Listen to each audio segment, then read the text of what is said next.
The pizza box was already getting soggy by the time Corbin Hale reached the third-floor walk-up on Mercer Street. Rain hammered the old brick building hard enough to drown out traffic below. Water streamed off his red insulated delivery bag and pooled on the hallway tiles. His sneakers squeaked when he shifted his weight. It was close to 10:30, the end of a long Friday, and Corbin's shoulders felt like they'd been carrying bricks instead of takeout. He balanced the box against one hand and knocked. No answer. He checked his phone. Apartment 3B, paid online. He knocked again, harder. That was when he heard it. Not loud, not dramatic. Just a quiet sound tucked behind the storm. A child's voice. "Please." Corbin froze. For a second he thought he imagined it. The rain outside was relentless. The radiator in the hallway hissed. Somewhere downstairs a dog barked. Then he heard it again. "Please, help." If you believe in kindness and second chances, please like, comment, share, and subscribe to Kindness Corner. Corbin stood still, heartbeat suddenly louder than the weather. He was 34, a delivery driver for a local pizza place in Portland, Oregon. A single dad raising his 8-year-old son, Rowan, in a one-bedroom apartment across town. Most nights he rushed between addresses, trying to stack enough deliveries to cover rent, groceries, and Rowan's growing list of school expenses. Soccer cleats this month, a field trip next month. His car needed brakes too. There wasn't much room for surprises. But that voice didn't sound like imagination. Corbin knocked again. This time the door cracked open.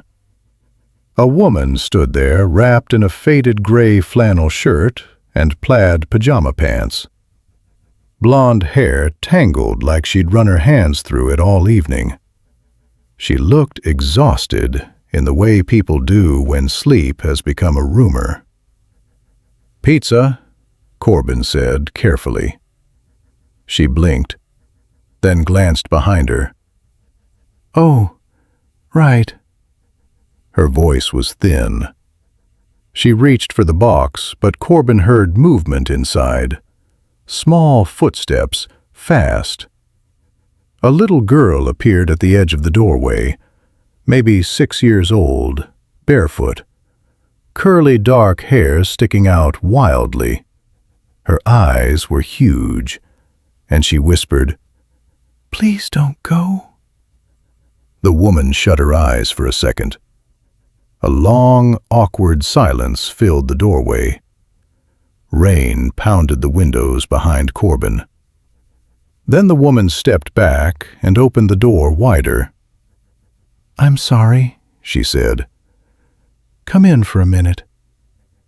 Corbin hesitated. The apartment smelled faintly of soup and damp laundry. Tiny kitchen, a narrow couch, crayon drawings taped to the fridge, a lamp flickering in the corner. The girl stayed close to the woman's leg. "I'm Tamsin," the woman said quietly. "And this is Ivy." Corbin nodded. "Corbin." Tamsin swallowed hard. "I ordered pizza because I didn't know what else to do." That sentence landed heavier than expected. She looked embarrassed saying it, like she hated needing help. Ivy clutched her sleeve. Corbin noticed the charging cable hanging useless from the wall outlet. No lights on the microwave. No hum from appliances. Power outage. Or shut-off. Tamsin noticed him noticing. "It was disconnected this afternoon," she said. "I thought I could fix it before bedtime." Her words came unevenly. I work mornings at the bakery on Alder Street. Then my second shift at a nursing home got cut back. My paycheck didn't stretch. I kept thinking I'd catch up. Corbin looked at Ivy. The little girl stared at the pizza box like it was treasure. Corbin knew that feeling. 3 winters ago, after Rowan's mom left, he'd spent a month pretending cereal counted as dinner because bills came first. Tamsin rubbed her forehead. I shouldn't have let her hear me panicking. Ivy whispered, Mama was crying. Tamsin turned red. Corbin suddenly felt awkward standing there soaked and dripping. He handed over the pizza. Eat while it's hot. Tamsin looked toward her purse. I still need to tip. No worries. That's not fair. It's okay. She opened her mouth like she might argue, then gave up. Corbin left, or tried to. He made it halfway down the stairs before stopping. He stared at his phone. 3 deliveries left. Rent due Tuesday. Gas tank nearly empty. Rowan probably asleep by now with the lamp on because he always forgot to switch it off. Corbin leaned against the stairwell railing. Then he turned around. Back upstairs. Tamsin opened the door again, looking startled. Corbin held up his phone. My son and I keep a backup power bank for storms. That part was true. And there's a late-night grocery on my route. She looked confused. You don't have to. I know. 20 minutes later, Corbin returned with milk, bread, peanut butter, bananas, batteries, and a portable charger. Nothing fancy, just basics. Tamsin stared at the bags like she couldn't process them. Ivy smiled for the first time all night. Corbin plugged in Tamsin's phone, a tiny spark of life on the screen, battery symbol glowing. Tamsin sat down hard at the kitchen table. I can pay you back. Corbin shook his head. Just breathe tonight. She laughed once through her nose, not because anything was funny, just because she was tired enough to nearly fall apart. Corbin checked the time. I really do need to finish deliveries. Ivy tugged his sleeve. Thank you, pizza man. That nearly broke him. Corbin smiled. Tell your mom the bananas are the healthy part. She giggled. By midnight he was home. Rowan was asleep on the couch with a dinosaur book open on his chest. Corbin tucked him into bed, then stared at his banking app. He'd spent money he didn't really have, enough to make next week tighter. He felt nervous, but he also felt strangely calm. Saturday morning he forgot about it for a while. Then around noon the pizza shop got busy. Orders stacking, phones ringing. His manager shouted names over the ovens. Corbin grabbed an order and headed out. When he came back, Rowan was sitting on a stool near the counter coloring because school was out and his babysitter had canceled. And standing beside him, Tamsin. Fresh clothes, hair tied back, holding a paper bakery bag. Corbin stopped. Tamsin smiled awkwardly. Ivy wanted to bring muffins. Rowan looked delighted. Blueberry, still warm. Tamsin set them down. I called the electric company this morning. They gave me a hardship extension because I got my paperwork through. Corbin nodded. That's good. I also asked the bakery for extra hours. Corbin wiped flour from his sleeve. Tamsin glanced toward Rowan. He your son? Yep. Rowan raised a muffin proudly. This one's mine. That made Tamsin laugh for real. Ivy peeked out from behind her. She was holding a folded crayon drawing. She handed it to Corbin, a crooked picture of a man with yellow pizza boxes and giant red backpack. Stick figure Rain, a smiling little girl. Across the top she'd written in uneven letters, "Thank you, Corbin." Misspelled. Perfect. Corbin folded it carefully and tucked it in his jacket.